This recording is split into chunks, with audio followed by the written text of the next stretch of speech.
But you can, using contact cement, you can get seams pretty good.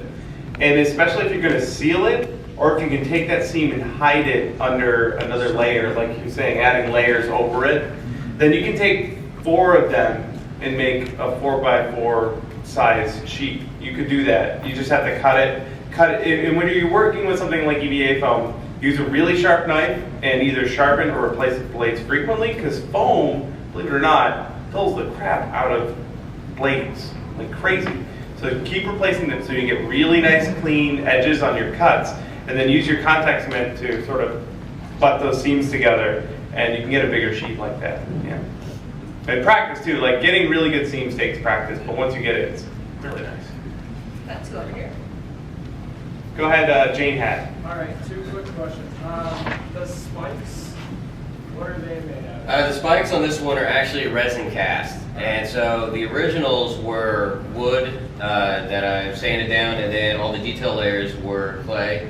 And then I made a 6-part mold where I could pour 6 of them all at once. So, and to make sure they don't fall off, the nice thing about resin on that, I drill up through the core and then actually screw them in through here. So walking around the con, as many people as I've stabbed with them, they're still here. All right, and locally, where can you find Centrum? Yeah.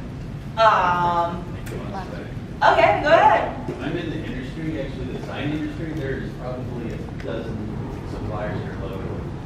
They're called Montroy, Fellers. Montroy's one I remember Alan using, Montroy's 2 yeah. locations, west side and downtown Phoenix. If you're on the west side, it's got probably 3 other companies from Fellers.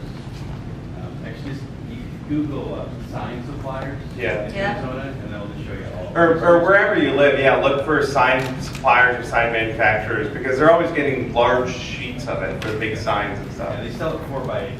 Yeah. But if you want smaller quantities, They you can go put it. any sign, so the Yeah. place that makes signs, and they'll probably give it to you if you're looking for small.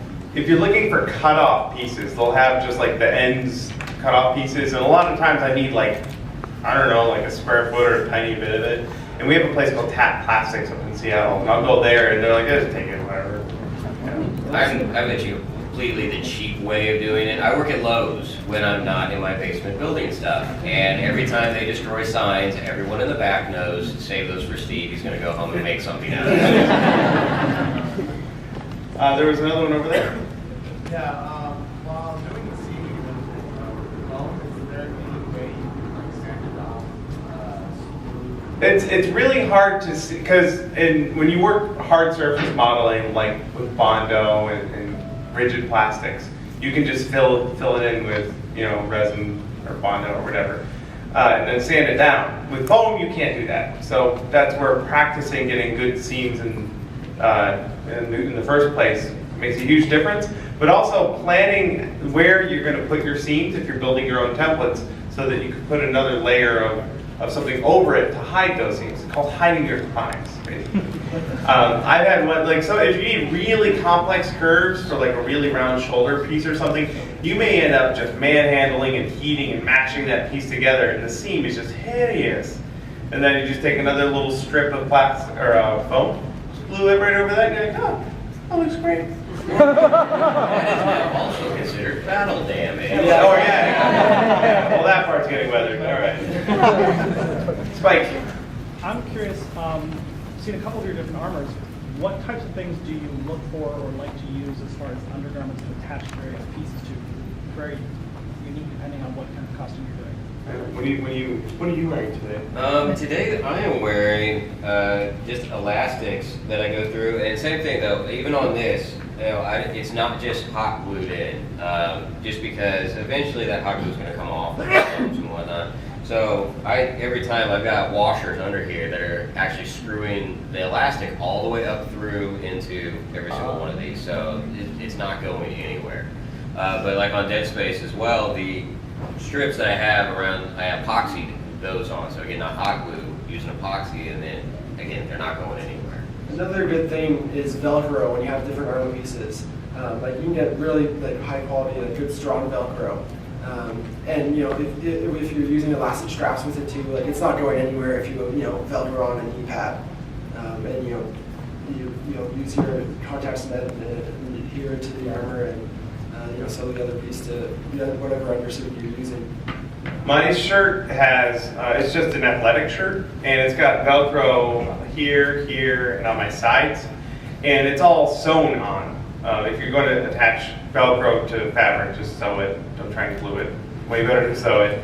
And if you want to attach Velcro to a strap, also sew it.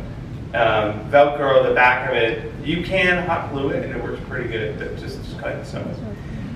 If you want, I found that sewing a piece of Velcro to a nylon strap and then hot gluing that down, that works really, really well. It's like a sandwich. It's a really, really gross sandwich. But yeah, finding a material that would like to adhere with hot glue to the foam is tricky. So adding a little bit of like cheese, only it's vinyl webbing. That works really well. But as far as an undergarment goes, for whatever armor you're making, just stitching Velcro to it can go a long way, and then you don't have to like have tight elastic around it. You can just, and then when you're done too, you can just go rip and just throw it off, and you're done. You don't have to like deal with all that.